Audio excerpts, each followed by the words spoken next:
Okay, so what do jazz legend Louis Armstrong, punk icons the Sex Pistols, and frantic Northern Soul dancers all have in common? I mean, on paper, they're from completely different musical universes, right? But believe it or not, they actually share one incredibly important geographical anchor. And it all comes down to a surprisingly small number, 350. That is the absolute maximum capacity of the room where all of these radically different musical revolutions took place. It's just a tiny space, but it holds an absolutely massive legacy. Welcome to This Explainer. Today, we're tracing the roots and branches of London's legendary 100 Club.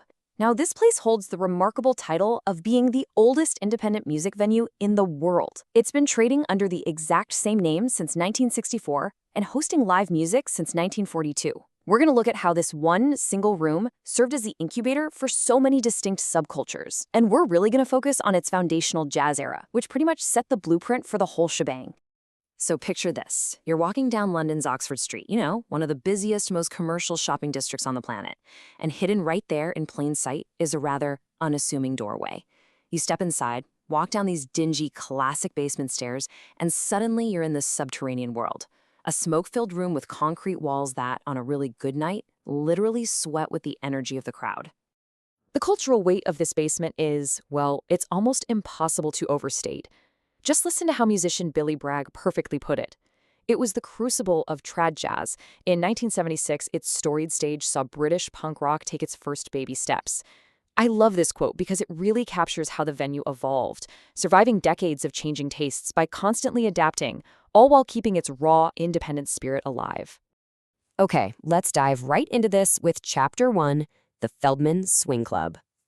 To really understand the DNA of this venue, we have to start at the very beginning, the 1940s, right in the thick of the Second World War.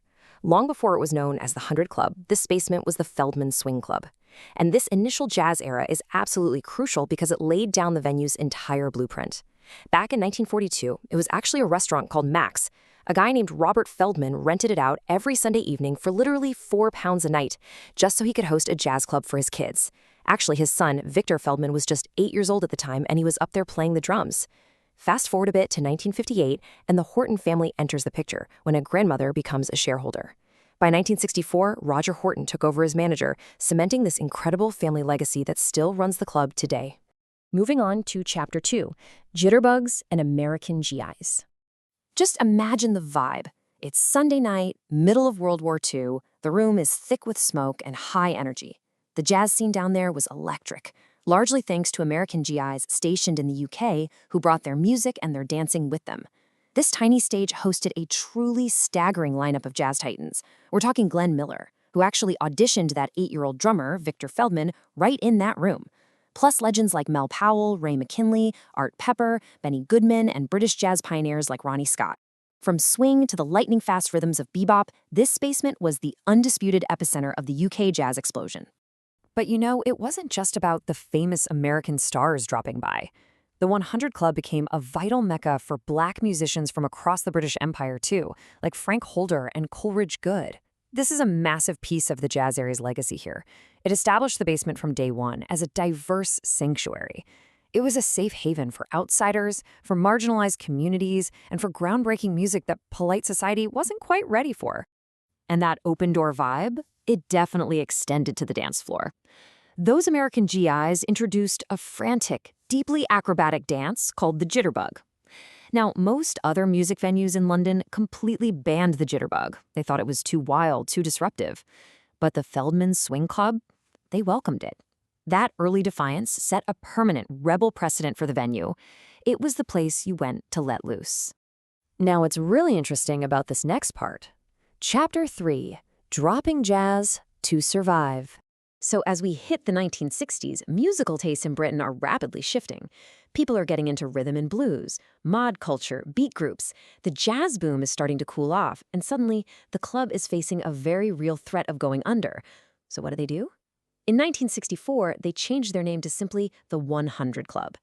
But here's the genius part. They kept the silhouette of a jazz trumpet player in their iconic logo, but they dropped the actual word jazz. This wasn't them turning their backs on their roots. It was a brilliant, necessary survival tactic to keep the doors open.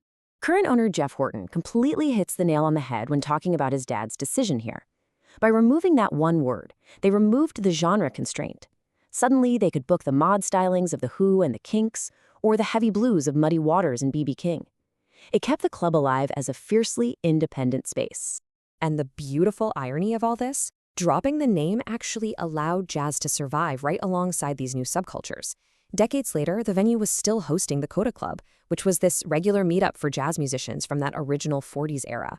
Plus, in the 1980s, the amazing African drummer Julian Bahula ran regular Friday nights focused entirely on South African township jazz, providing a platform for political refugees who were isolated by apartheid. So the jazz heartbeat of the club never, ever stopped. And this brilliantly illustrates our next massive shift. Chapter 4, the birth of punk. That same open-door policy set the stage for the gritty chaos of the 1970s.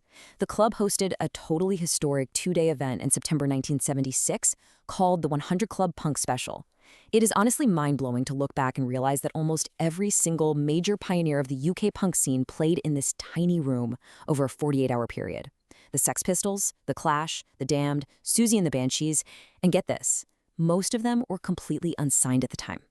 This one largely improvised event is widely viewed as the exact watershed moment that dragged punk rock out of the underground and into the mainstream. As you might guess, the atmosphere was a little volatile. Jeff Horton remembers trying to watch these bands while literally ducking flying ceramic ashtrays. I mean, at one point during the Damned set, Sid Vicious threw a beer glass that shattered against a pillar and actually blinded a girl in one eye. It's such a stark contrast, right? From the sharp-suited swinging jazz legends of the 40s to the shattered glass and safety pins of the 70s. But it was happening in the exact same concrete room. Let's change the tempo for Chapter 5, a Northern Soul Sanctuary. After the absolute chaos of punk, the club settled into a different, but honestly just as obsessive groove in the 1980s. Because the 100 Club held a really rare all-night dance license, it became the unlikely London outpost for Northern Soul. If you don't know, Northern Soul was a scene born in the industrial north of England, basically dedicated to frantic dancing to incredibly rare 1960s American soul records. The atmosphere during these 60s rhythm and soul all-nighters was unreal. People executing lightning-fast shuffles and splits all the way until dawn. The physical exertion was so intense in that unventilated basement that by 3 a.m., everybody's shirts were drenched and the walls were literally dripping with sweat. And the DJ culture? Fiercely competitive. It was led by guys like promoter A.D. Crosdell and a DJ known as Butch, who had arguably the best rare soul collection on earth. They would play what they called cover-ups. Basically, they'd slap fake labels on their super rare acetates so rival DJs couldn't steal their set lists. So if you went to the 100 Club, you were guaranteed to hear soul music that literally could not be heard anywhere else in the world. So the really crucial takeaway here is that the 100 Club didn't just function as a disco playing old records. They actively resurrected the artists themselves. They would fly in these largely forgotten American soul legends, folks like Doris Troy and Tommy Hunt, to perform live on that tiny stage. Just picture it. These artists who maybe had one minor regional hit in America back in 1964 are suddenly standing in a London basement at 5 a.m., watching hundreds of British fans sing along to every single word of their obscure B-sides. It turned the venue into a living, breathing museum of soul music. Which brings us to the end of our explainer today. You know, it's incredibly rare for one single physical space to mean so much to so many different tribes of people. From defying bands with the jitterbug during its jazz genesis, to ducking punk rock ashtrays, to sweating it out until dawn to rare soul vinyl. The next time you find yourself walking over the pavement of Oxford Street, take a second to look down and ask yourself, which era's echoes do you hear the loudest? Thanks so much for learning with us today.